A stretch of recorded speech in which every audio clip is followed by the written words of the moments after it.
Hey, what's going on everybody? Welcome back to an episode of Greatlocs. I'm Gunther the Great. Today, I'm going to be answering your questions. I'm doing a little series right now, so if you guys have any questions, please comment them down below.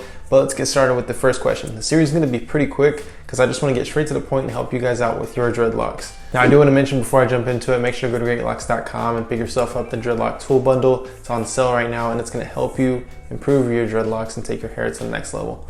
But we have a question today from Pablo. It says, what can I do for my thinning locks? So if your dreadlocks are thinning, it's typically because your section is a little too small or there's breakage on your dreadlocks. So for instance, if your roots are getting thin and your dreadlock is still thick, then what you want to do is you want to combine that thin dreadlock with another dreadlock. And this goes for any thin dreadlock, whether the dreadlock itself, the length of it is actually thin or just the roots are thin.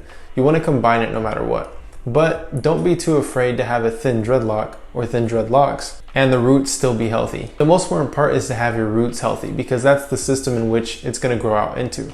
But if your roots are becoming thin, then that's when you want to combine. So I wouldn't be too afraid unless your roots are thin.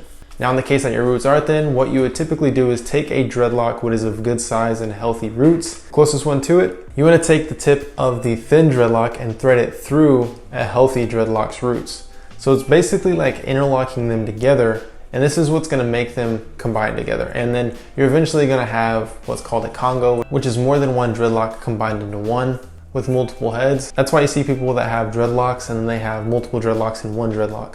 Or it can become a wick, which combines both dreadlocks together completely, not having any free dreadlocks at the tips. But it's really up to you. If you want to combine them, I would recommend using a crochet needle. That's what's going to help you out the best. But I would recommend taking the tip of the skinny dreadlock or the thin dreadlock and putting it through the roots of the healthy dreadlock, pulling it all the way through so that they combine at the roots, and then crochet hook them all the way up to the tip if you want to combine them completely. And this isn't necessarily going to create a wick because you would most likely need about 4 to 5 dreadlocks in order to create a wick, in order to make it thick, especially if you have thinner dreadlocks. But it's really as simple as that. Take the tip, thread it through the roots, pull it through, and then crochet hook them together. And it will make it a lot easier if you do have the crochet hook. So make sure to pick one up at greatlocs.com. The link is down below. Nobody wants thin dreadlocks, especially if it's unhealthy.